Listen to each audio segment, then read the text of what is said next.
Bonsoir à tous et merci de nous rejoindre pour ce nouveau journal de 22 heures dont elles sont les faits marquants. Plusieurs décrets de nomination ont été approuvés ce matin lors de la 13e séance du Conseil des ministres. C'était les sommaires, bienvenue à tous. Sous la présidence du chef de l'État, chef des gouvernements Ismaël Marguellé, s'est tenue ce matin la 13e séance du Conseil des ministres où 5 questions ont été examinées. Les 3 premiers points abordés ont porté respectivement sur un projet de décret affectant des magistrats à des postes de responsabilité.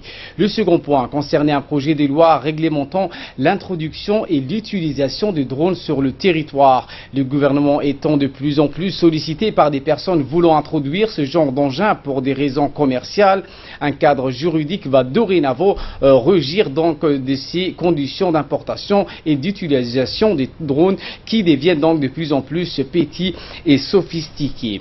Le Conseil des ministres a en outre examiné un projet de loi visant à créer une régie djiboutienne du tabac. Cet organisme va renforcer l'arsenal juridique pour protéger de la santé des gens, suivre la traçabilité des cigarettes importées et à terme créer une société djiboutienne de fabrique du tabac qui sera détenue par l'État. Écoutons donc pour plus d'explications le porte-parole du gouvernement et ministre des Affaires étrangères, Mahmoud Ali Youssouf.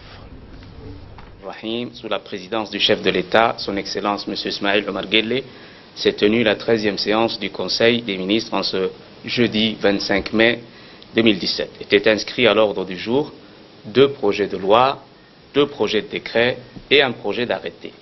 La première question concernait un projet de décret portant affectation de magistrats. Il est procédé à l'affectation de magistrats comme suit. Monsieur Makki Abdelkader Omar est nommé secrétaire général du ministère de la Justice. Monsieur Eid Ahmed Ibrahim est nommé procureur de la République. Monsieur Ali Mohamed est nommé président du tribunal administratif. Madame Faiza Hussein Ouaïs est nommée directrice de la communication et des nouvelles technologies au ministère de la Justice. Madame Ni'ma Mahmoud Nour est nommée présidente du tribunal de première instance. Monsieur Mahdi Omar Youssouf est nommé conseiller technique au ministère de la Justice. Mesdames Ni'ma Ahmed Rirash et Daggan Youssouf Ibrahim sont nommés conseillers par intérim à la cour d'appel. Madame Aïcha Suleiman Abdi est quant à elle nommée substitut du procureur de la République. Monsieur Aboukor Youssouf Saleh, Monsieur Iwad Mohamed Ali, juge au tribunal de première instance, et Monsieur Hassan Mohamed Hassan, substitut du procureur de la République, sont renvoyés devant le conseil de discipline du Conseil supérieur de la magistrature. M. Ali Moussa Oukiye, conseiller technique auprès du ministre de la Justice, et M. Mahdi Ahmed Sheikh sont versés dans le corps de la magistrature. Mahdi Ahmed Sheikh est nommé magistrat à la Cour des comptes. La deuxième question est relative à un projet de loi portant réglementation de l'importation, la commercialisation et l'utilisation des aéronefs circulant sans personne à bord. Le gouvernement est ces derniers temps de plus en plus sollicité par des personnes souhaitant importer et utiliser des aéronefs circulant sans personne à bord, notamment à des fins commerciales. Ces objets, qui sont d'une technologie récente, ne sont pas encore réglementés dans notre pays. Ce projet de texte donc vise à combler ce vide en mettant en place un cadre juridique qui va dorénavant régir les conditions d'importation et d'utilisation de ces aéronefs. Ce cadre juridique est d'autant plus nécessaire que ces objets, qui paraissent anodins et inoffensifs, peuvent constituer un défi majeur à la sécurité nationale, surtout dans un contexte régional instable. Cette loi donne une définition de l'aéronef circulant sans personne à bord, qui est tout objet volant télépiloté à distance. Ensuite, la loi fixe les conditions à remplir pour introduire et faire voler ces objets sur le territoire national.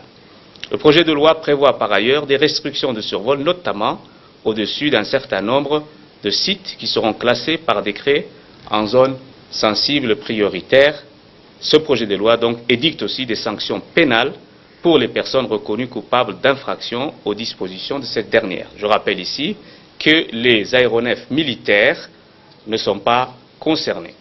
La troisième question concerne un projet de loi portant création de la régie djiboutienne du tabac et fixant ses attributions. Ce projet de loi s'inscrit dans le cadre de la politique générale du gouvernement visant à protéger la santé des consommateurs et renforcer notre arsenal juridique et l'environnement institutionnel dans le domaine du tabac. Le gouvernement a initié une stratégie visant à instaurer une politique de traçabilité des cigarettes dès la sortie de l'usine. Et ensuite, c'est dans ce cadre qu'elle a pris l'initiative de créer une régie djiboutienne de tabac détenue à 100% par l'État. Et ceci afin de faire face aux ventes illicites du tabac non conformes au protocole de l'OMS. Cette régie, placée sous la tutelle du ministère délégué chargé du commerce, aura pour mission de veiller au respect des mises en garde sanitaires apposées sur les unités de conditionnement et les emballages extérieurs des différents produits de tabac. En outre, elle aura vocation à lutter contre les ventes illicites du tabac qui échappent à la fiscalité nationale, mais aussi d'interdire toute promotion de produits du tabac. La régie, détentrice du monopole du tabac, est habilitée à entrer en contact avec les industries du tabac pour imposer les normes en vigueur en République de Djibouti. La régie est habilitée à délivrer la licence de commercialisation du tabac sur le territoire national à une personne physique ou morale qui en fera la demande. Et en fin de séance, un projet d'arrêté a été pris. Il vise à accorder une parcelle de terrain de 1,2 hectare au ministère de l'Éducation nationale et de la formation professionnelle pour la création d'un centre de formation à Balbala. Puis les ministres ont fait au chef de l'État leur compte rendu sur leur mission à l'étranger. Écoutons le porte-parole du gouvernement. La quatrième question est relative à un projet d'arrêté portant affectation d'une parcelle de terrain au ministère de l'Éducation nationale et de la formation professionnelle. Une parcelle de terrain de 1 hectare 200 mètres carrés, 6 à Balbala Sud, près de l'université, est destinée à l'implantation d'un centre de formation pour les jeunes déscolarisés. La cinquième question concerne un projet de décret portant nomination des cadres auprès du ministère délégué chargé de la décentralisation. Monsieur Mohamed Issa Faraj, administrateur de deuxième classe 5e échelon du corps de l'administration générale, précédemment conseiller technique du ministre délégué, est nommé secrétaire général du ministère délégué auprès du ministère de l'Intérieur chargé de la décentralisation. Madame Fardous Ahmed Ali, professeure de deuxième classe 4e échelon du corps de l'éducation nationale, est nommée directrice de la prospective et du développement territorial auprès toujours du ministère délégué chargé de la décentralisation. Monsieur Youssouf Abdallah Hassan est lui nommé directeur de la décentralisation et de la déconcentration auprès du ministère délégué chargé donc de la décentralisation. Et monsieur Hussein Hamadou Mohamed est nommé conseiller technique du ministre délégué chargé de la décentralisation. En fin de séance, le ministre des Affaires religieuses et de la Culture a fait un compte-rendu au Conseil sur sa participation à la réunion de l'UNESCO et de l'OIF qui s'est tenue du 15 au 19 mai 2017. Quant à lui, le ministre des Affaires étrangères ainsi que son collègue de la Défense ont fait rapport au Conseil de leur participation à la 3e session du Forum binational qui a réuni les États-Unis et Djibouti du 18 au 19 mai 2017 à Washington. Le ministre de l'Énergie a fait pour sa part rapport au Conseil de sa visite des centrales solaires des villages d'Adailou et de Yoboki. Et le ministre de l'Équipement a pour sa part fait un compte-rendu de sa mission effectuée auprès du service hydrographie et océanographie français à Brest, en France, du 11 au 13 mai 2017.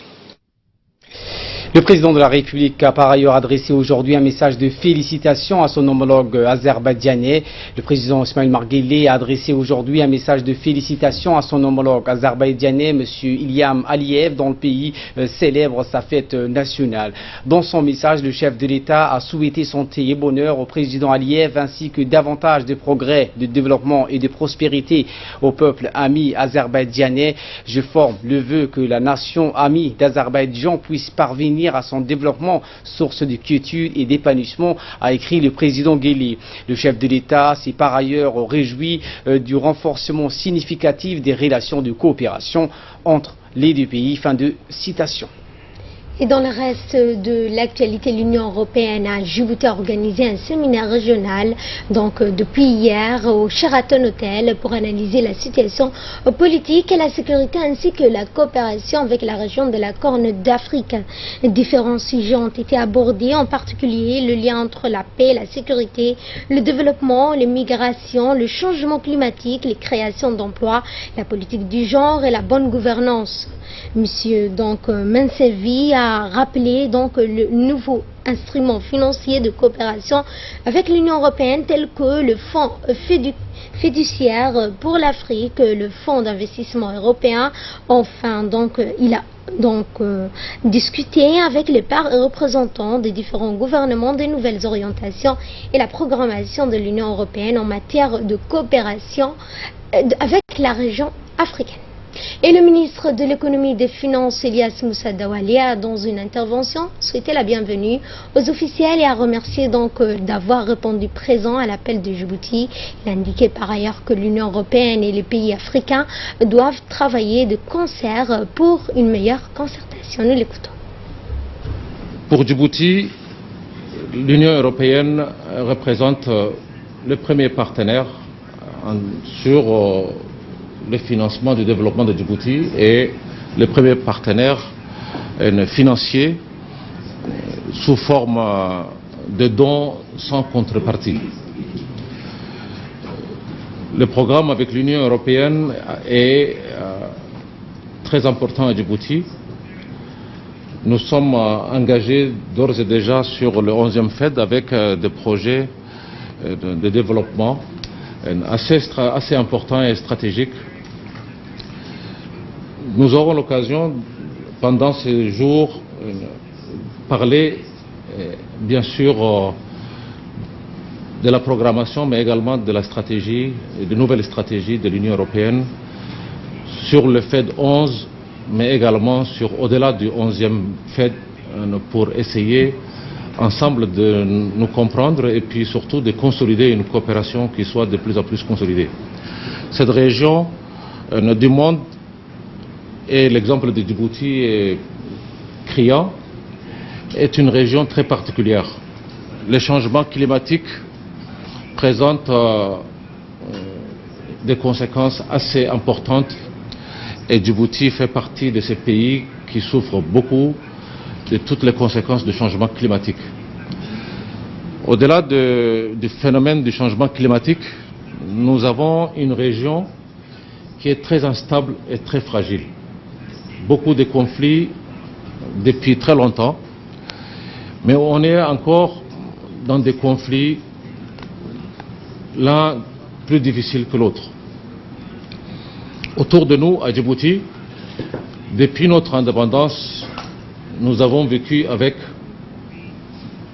des régions instables, une région instable avec des voisins qui ont été en conflit, ou si ce n'est pas de guerre civile, c'est des guerres entre nos voisins qui ont marqué l'histoire de Djibouti et par voie de conséquence, toutes les difficultés et toutes les conséquences que cela suppose. Depuis les premiers jours de l'indépendance de la République de Djibouti, c'est-à-dire il y a 40 ans aujourd'hui, jour pour jour, on va fêter le 40e anniversaire le 27 juin prochain, on a commencé à recevoir tous les réfugiés dans le conflit entre l'Éthiopie et la Somalie.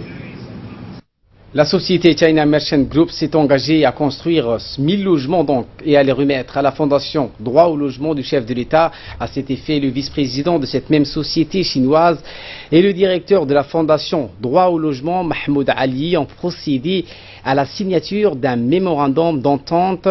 Cet acte témoigne de la solidarité et de coopération sino-djiboutienne et constitue un témoignage particulier de l'amitié qui lie les deux pays.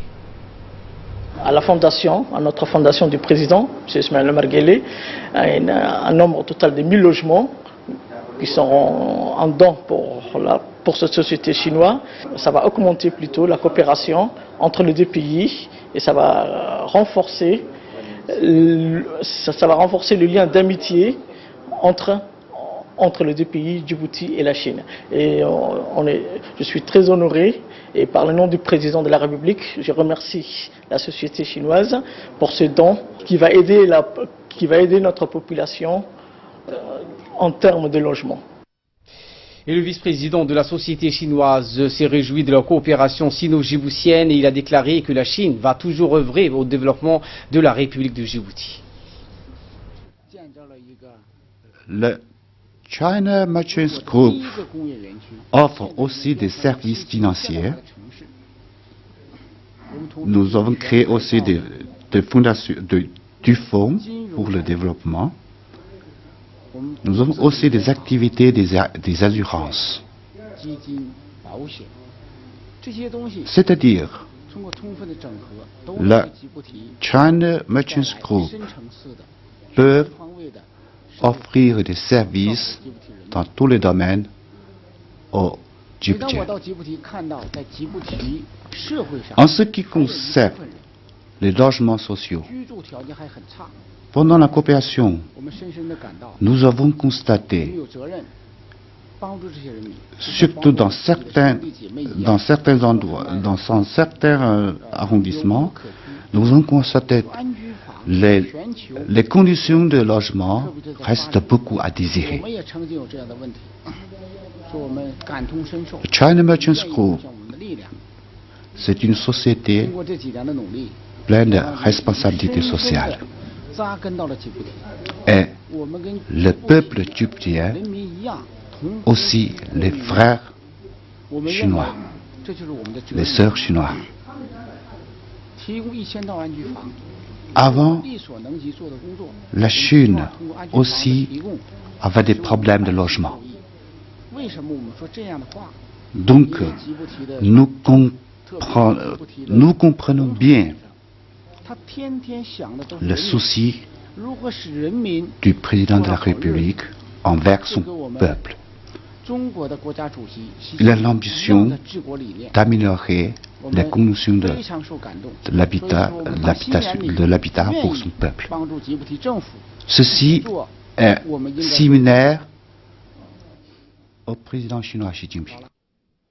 Également dans l'actualité, il y a cette inauguration d'un dispensaire de l'armée. Un dispensaire familial a été inauguré ce matin par les forces armées djiboutiennes. Le ministre de la Défense chargé de relations avec le Parlement, Ali Hassan Badon, le général de division Zakaria Cher Ibrahim, chef d'état-major général des armées, ont présidé cette cérémonie d'inauguration. Arrivé sur le lieu où a été construit ce dispensaire derrière le CCO, le ministre de la Défense chargé de relations avec le Parlement, Ali Hassan Badon, a été accueilli sur place par le général Zakaria Cher Ibrahim. Était également présent à cette cérémonie le directeur de la police nationale, le colonel Abdoulaye Abdi, le commandant de la garde républicaine, le colonel Mohamed Jamar. Le ministre de la Défense a reçu les honneurs de la troupe puis a salué un par un les officiers présents, qu'il s'agisse donc des chefs de corps ou du corps médical de l'armée. Il a ensuite procédé aux côtés du général Zakaria Cher Ibrahim à la coupure du ruban marquant l'inauguration officielle du dispensaire familial des armées. Ce centre de soins a été baptisé du nom du feu le capitaine Salah El-Midarar. Feu Salah El-Midarar était le premier officier diplômé en tant qu'administrateur médical. Il avait décroché son diplôme à Montpellier dans les années 80. Le ministre a reçu des explications sur le centre de soins de la part du directeur général des services de santé des armées, le médecin colonel Ahmed Hassan, le directeur de l'hôpital militaire, le médecin colonel Madiane. Ce dispensaire dispose d'un laboratoire, d'une pharmacie et d'un centre d'urgence. Il a été construit et équipé sur financement propre de l'armée nationale.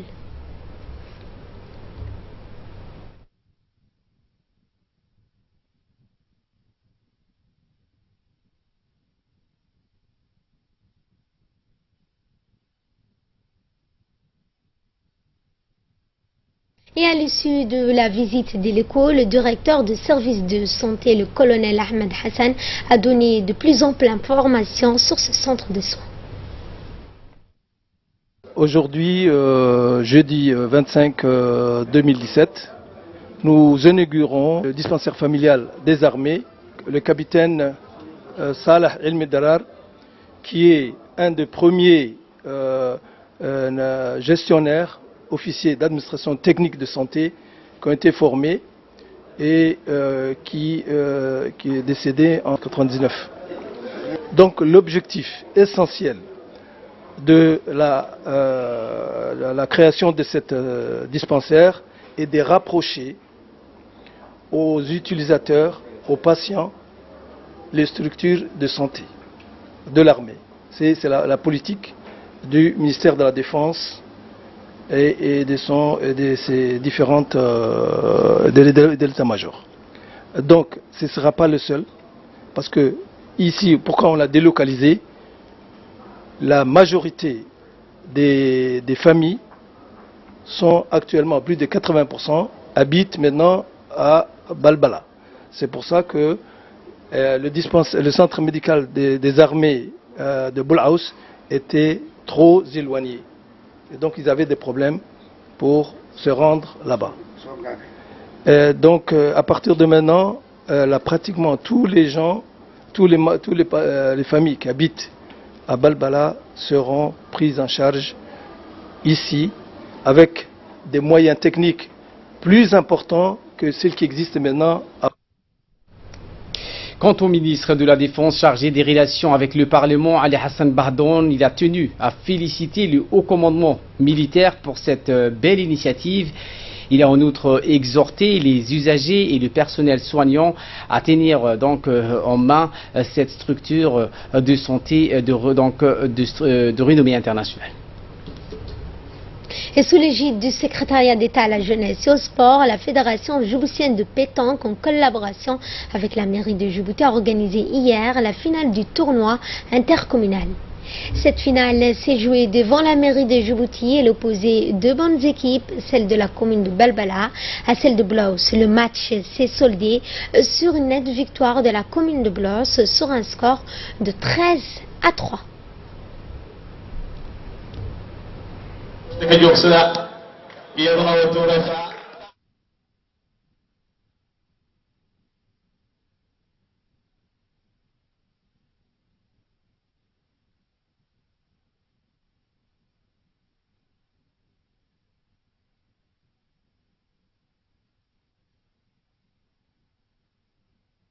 Et dans une intervention, le secrétaire d'État à la jeunesse et au sport a déclaré son amour pour la pétanque qui a marqué donc selon lui son enfance, une discipline qu'il garde toujours dans le cœur. Il a indiqué qu'un nouveau terrain pour la pétanque de cette discipline sera bientôt donc lancé. Nous sommes en train d'assister à la finale de communes. Je pense que c'est la 3e édition. D'abord, je suis toujours impressionné par la pétanque, et on dit boule pour les Djiboutiens. J'étais fils de gendarme et j'assistais toujours à cette compétition. Donc c'est un sport que j'ai dans le cœur. Dans ce sens, j'ai demandé à la fédération de présenter un projet pour que je puisse les aider pour avoir un terrain à eux. Donc c'est chose faite maintenant. Ce sera devant le stade Boulet. Djiboutien de pétanque va être doté d'un terrain qui va se construire dans le temps, mais alhamdoulilah, on va dire, dans un premier temps, c'est un terrain qui va se faire. Maintenant, nous avons des challenges à relever. Il faut que la fédération commence à faire des détections dans les CDC, et c'est ce qu'ils vont faire très prochainement. Après, nous avons la fédération qui va participer aussi au championnat continental. Ils vont partir au DAI pour essayer de s'entraîner, rester ensemble, puis s'entraîner durement.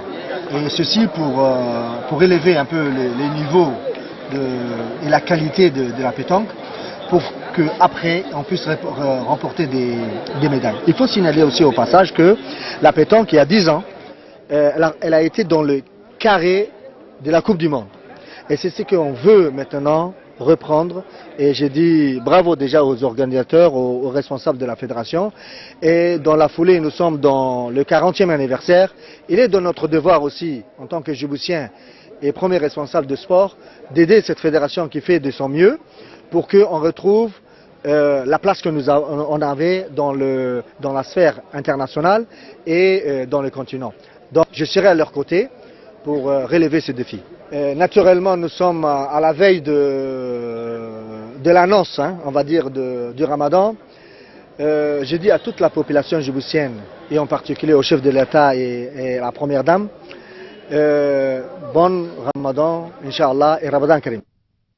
La commission de législation et de l'administration générale s'est réunie donc dans le 24 dans la salle des commissions de l'Assemblée nationale présidée par Ali Soubani Atiyé. L'ordre du jour de la séance était relatif à l'examen de deux projets de loi. Le premier est relatif au crédit bail et le second modifie et complète le nouveau de commerce adopté en 2012 dans ses dispositions relatives aux droits des sociétés. Lors de cette commission, le gouvernement était représenté par le garde-sceau, ministre de la Justice, Moumine Ahmed Cher. Le premier projet de loi a pour objet de fixer les législations relatives au crédit bail, c'est-à-dire les lois portant sur les investisseurs minoritaires, les lois sur le règlement des petites créances et les lois sur les juridictions commerciales. La loi concernant le crédit bail n'est pas une nouveauté dans notre pays. Elle existe depuis 1966 et reste inadaptée aux réalités économiques et financières du pays. Ces nouvelles dispositions vont non seulement renforcer et moderniser les instruments juridiques applicables en la matière, mais permettre également de protéger à la fois les intérêts des investisseurs et des citoyens, plus précisément le droit et les obligations des parties à un contrat de bail. En outre, ces nouvelles mesures contribueront à redorer davantage l'image de notre pays qui gagnerait près de 50 points dans le classement Doing Business et surtout améliorer le climat des affaires à Djibouti. S'agissant du second projet de loi, il vient de modifier et compléter le nouveau code de commerce adopté en 2012 et relatif dans ses dispositions aux droits des sociétés. Ces nouveaux amendements partiels du code de commerce vont dans le sens d'une meilleure protection des actionnaires minoritaire d'une part et celui d'améliorer le climat des affaires d'autre part. En effet, ce projet de loi va permettre aux actionnaires minoritaires un accès total aux documents relatifs aux conventions entre les dirigeants et la société et qui peuvent être source d'intérêt. Le droit d'intenter une action en justice contre l'auteur ou les auteurs ayant commis des fautes lourdes. Enfin, beaucoup des paramètres réglementaires ont été introduits dans les textes juridiques soumis à l'approbation des parlementaires. Une opération de travailleurs étrangers dans le secteur de Doralé a été diligentée ce matin par le ministère du Travail de la réforme de l'administration. Cette vaste opération de contrôle sur les employés de sociétés étrangères œuvrant dans le secteur de Doralé a une mission.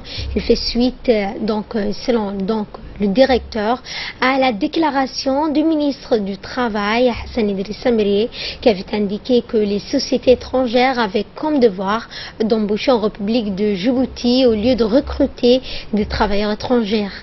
L'inspecteur général du travail a également annoncé que ces contrôles se poursuivront. Auquel cet étranger occupe, il n'y a pas un relais qui a été préparé vis-à-vis tout au long de ces années. On vérifie aussi si les Djiboutiens qui travaillent avec lui, ses collaborateurs, ne peuvent pas assumer ce relais d'ici dans quelques mois ou dans un an. On voit ça avec l'administration aussi.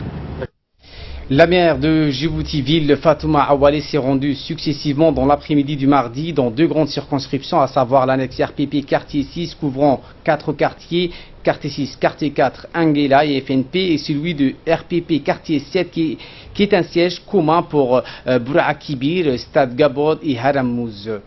A rappeler que l'objectif de cette tournée était donc de préparer, mobiliser et surtout éveiller le sens du patriotisme pour que, main dans la main, les Djiboutiens célèbrent en triomphe le 40e anniversaire de l'indépendance nationale, qui est un point de l'axe du temps tant attendu et très important dans l'histoire de la nation. Après avoir donc remercié le public et surtout le président de leur mot de bienvenue, l'édile du peuple a profité de l'occasion à faire donc au public la Fatiha pour les braves martyrs et à solliciter aux innombrables participants d'embellir leur quartier, peindre leurs façades de leurs habitations, d'hisser le drapeau national devant leur maison, de planter des arbres. Elle a également rappelé que des opérateurs conjoints avec l'OVD, la police et la préfecture commenceront à partir du 1er juin.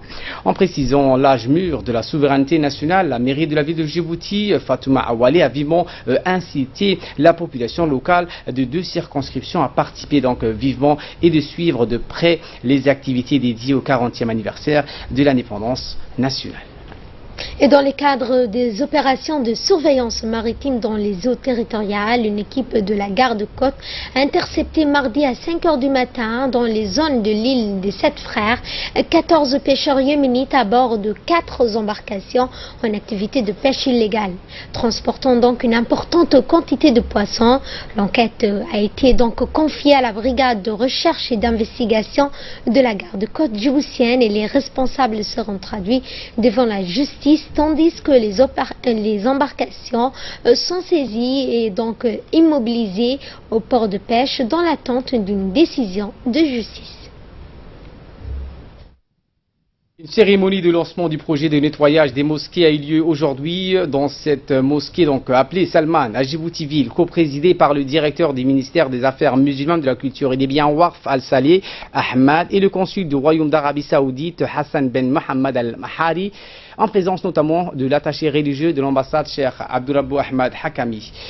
L'ambassadeur donc des pays arabes accrédités à Djibouti et les représentants de l'ONG caritative étaient également présents lors de ce nettoyage. Cette action religieuse s'inscrit dans le cadre des activités annuelles de l'attachement religieux pour accompagner les efforts du ministère des Affaires musulmanes pour parrainer et nettoyer les mosquées. Au cours de cette occasion, il a été distribué donc aux mosquées des matériels de nettoyage aux imams des mosquées. Dans un discours prononcé à cette occasion, le cheikh Abdurabou a passé en revue les différentes missions de son institution religieuse en remerciant également le ministre des Affaires musulmanes pour son soutien inlassable et son engagement permanent visant donc à servir les mosquées. Et à quelques jours de la célébration du quarantenaire de notre pays, nous allons dans ce soir magazine vous présenter un magazine sur le développement des infrastructures depuis 1977 jusqu'à nos jours en passant par le chemin de fer. Commentaire. La République de Djibouti est depuis 1977, soit 40 ans d'existence, a énormément investi dans le développement des infrastructures. Avant l'accession à notre indépendance, Djibouti disposait d'un chemin de fer obsolète mis en service en 1917 et qui fonctionnait sur le tronçon entre Diridawa, nord-est de l'Éthiopie, et Djibouti, au prix d'une lenteur notoire et des fréquents déraillements. Pour faciliter le transport des marchandises et des personnes et accélérer les échanges commerciaux, Djibouti et l'Éthiopie décident de construire le chemin de fer électrique reliant la capitale éthiopienne Addis Abeba au port de Djibouti. Cette nouvelle ligne de chemin de fer a été officiellement inaugurée le 11 janvier à la gare de Nagad à Djibouti. Le président de la République, M. Ismail Omar Guelleh, et le premier ministre éthiopien, Haïle Mariam Desalegn, ont co-présidé cette cérémonie. Une délégation chinoise de haut niveau, ainsi que plusieurs hauts invités de marque ont pris part à cette cérémonie grandiose qui marque officiellement l'entrée en service de cette nouvelle ligne ferroviaire. La réalisation de ce gigantesque projet a nécessité la bagatelle de 4,2 milliards de dollars.